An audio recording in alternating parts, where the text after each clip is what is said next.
use of data as a significant tool for research and informality in various sectors, housing, livelihood, and economy. And as most of you would be aware, this time we decided to anchor our discussions within the broader theme of well-being in and of the city. At the surface, sounds like two monotonous words joined together with a hyphen, but the very sort of important component that we hope to lay an emphasis on is well-being as a condition, not just of physical and mental soundness, but also of some sense of stability and security in the environment around us, especially after we've seen the year gone by. So without further ado, I would like to call my director, Dr. Anand Malinganti of Hyderabad Urban Lab, and Bhashwati ma'am to open Dode with taking stock of a host of significant events that have defined the not such a great but definitely a year gone by.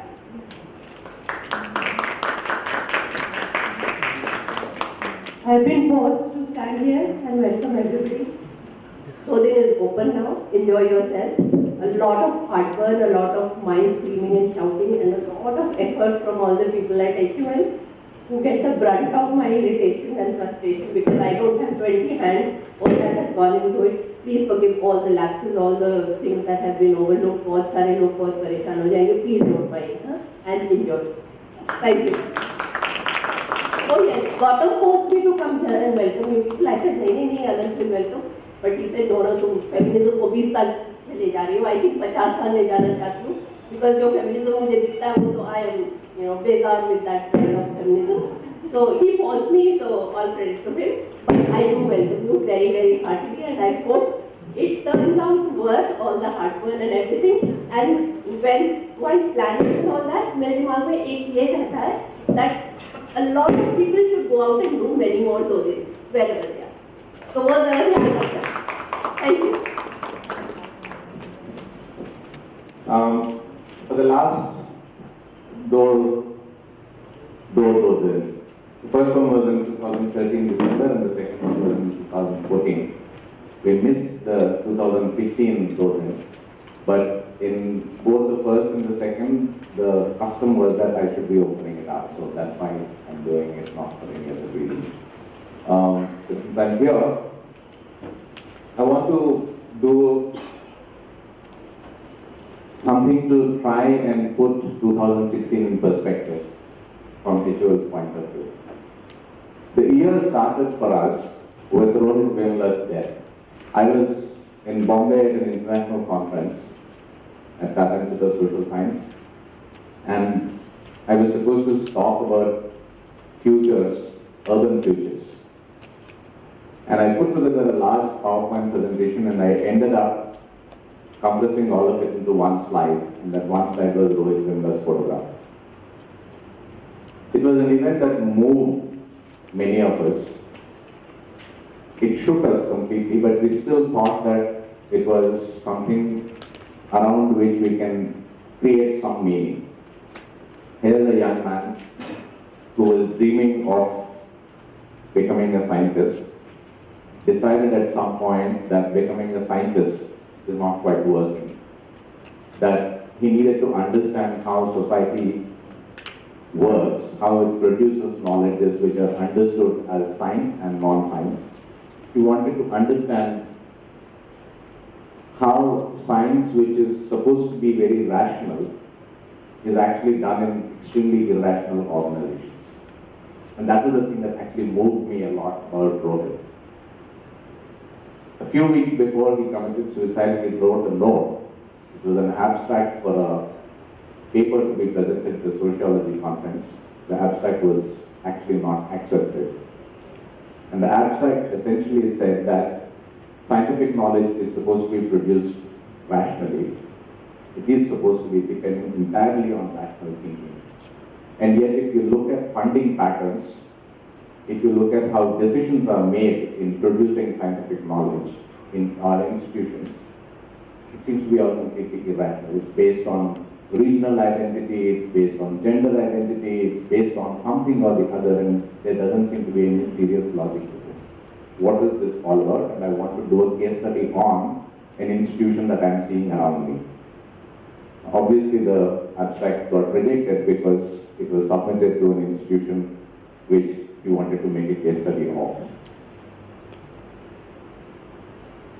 I kept thinking that if I had been his advisor, maybe I would have told him that this is not going to go through.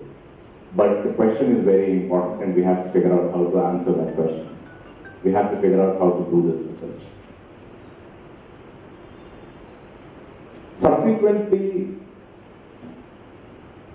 across the country, across campuses, student politics, student protests, all seem to be centering around this question of identity, which is what he actually also raised in his suicide note, that I seem to be somehow reduced to one single identity and nothing else, and that's what I am unable to bear.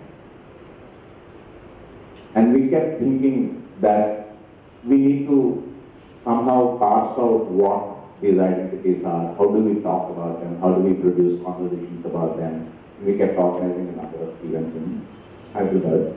We kept supporting events that are happening elsewhere. I want to underscore the point that there was still some kind of optimism and hope at that point that it is possible to find meaning around what was happening around us. A few months later, Hyderabad Urban Lab actually got involved in a large study on Muslims in Telangana. Where exactly are they located? What are the socio-economic conditions? Where are they concentrated? And we of course brought in our own expertise to that, which is to understand the spatial distribution of Muslim poverty in Hyderabad. Why do people seem to be living in places which are often called ghettos? What kinds of positive features are there about these ghettos? What do people do when transaction costs, when they are trying to interact with external economies are very, very high? Do these people find solidarities within those places? These are the kind of questions that we explore. 3 or 4 months later, we started seeing floods in Hyderabad. 15 minutes of rain, entire city is flooded. 20 minutes of strong winds, every single tree in Jubilee Hills, Banjara Hills breaks down. We came up with some explanation as to why this is happening. The government said that they are going to build an early flood warning app, and we could immediately see why it's not going to work. Because early flood warning systems can work when the rain happens in the upper reaches and takes about 12 hours to reach the lower reaches. Here we are looking at rain that happens for 10 minutes and that local precipitation follows the flood. The early flood warning system is not going to work at all. We saw very powerful arguments being made for building flyovers around 400 acres of land, which we have been thinking of as some kind of a lung space in Hyderabad city. And everyone was horrified. Initially, people started talking about it as trees and green cover being lost. And then when we looked at closely, we found that this is actually a ridge system which supports an entire ecology. As a national park, there's hardly any wildlife inside the park. We just have a lot of peacocks. But that's not the issue. The issue is that this is a ridge from which water flows in several different directions. It has a long history of at least 400 years of lakes being built on the Deccan Plateau to support agriculture. And we started digging through this. It still seemed like we had possibilities of talking sensibly. We knew what needed to be done. We needed the tools. We kept searching for the tools. We kept searching for ways of reorganizing life around us. And then demonetization hit us. And everybody started finding in use. 2 weeks into demonetization, it became very clear that nothing that we can think of as scientific methodology can explain anything. I called an economist and said, please come and explain to us what the economics of this is. And he said, but this is a moral science problem. I can't I can't talk about this because this is about patriotism. This is about standing in queues for a higher cause. It's got nothing to do with economics. It's got nothing to do with monetary policy, because monetary policy is supposed to be made by the Reserve Bank of India, and the government seems to be making it. So if the government is making this policy, then it can act as the fiscal policy, but with fiscal policy you don't mess with currency notes. And then I get a message from Barbara Harris White, who's an economist who studied southern Indian economies for a very long time, saying that she is pleased about one thing. And that one thing is that economists that she has known all along, who have always insisted on data, numbers, objective reality that we can talk about, are suddenly telling stories. She said, this is a great moment for me because I'm finding that all economists today can only rely on stories, anecdotes. That's all we have. And that somehow took us back to the starting point of Hyderabad Urban Lab, which is that when we first started working, setting up an institution for doing research in cities, we figured that actually none of the research methods that we have known all along, none of the theories, none of the methods that we have known all along are making any sense at all anymore. And the more rigidly we frame ourselves into those methodologies, the less we seem to be getting to know. So the question was, how do we set up an institution that can produce knowledge meaningfully without getting stuck in protocols, and maybe hopefully at some point in time eventually even create its own new protocols of knowledge creation. That's how Hyderabad Urban Lab started, and somehow at the end of 3 to 4 years, we seem to have returned to that position that everything around us in Hyderabad, across the world, is telling us that the only thing that is guaranteed by state, by capital, by all old institutions, that there is no guarantee. There is no guarantee for anything. You cannot be sure that if you do this, you're going to get that. That guarantee being lost or disappearing or vaporizing is the challenge. And so the theme for this year's Dodin essentially came from that sense that we often imagine well-being to be something that is durable. You know that tomorrow or the day after, 2 months from now, we're going to be in this kind of situation.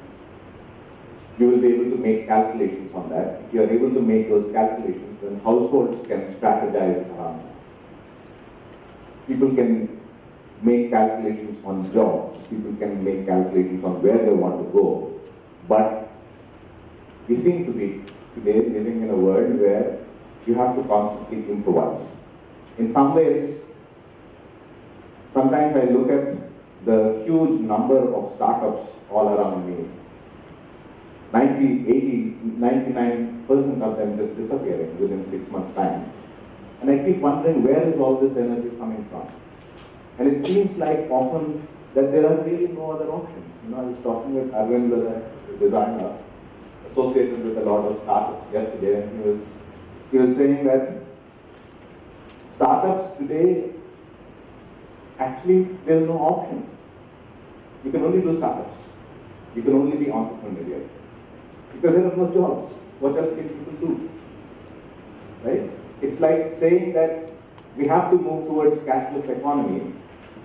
You don't really have to move towards cashless economy. There is no cash.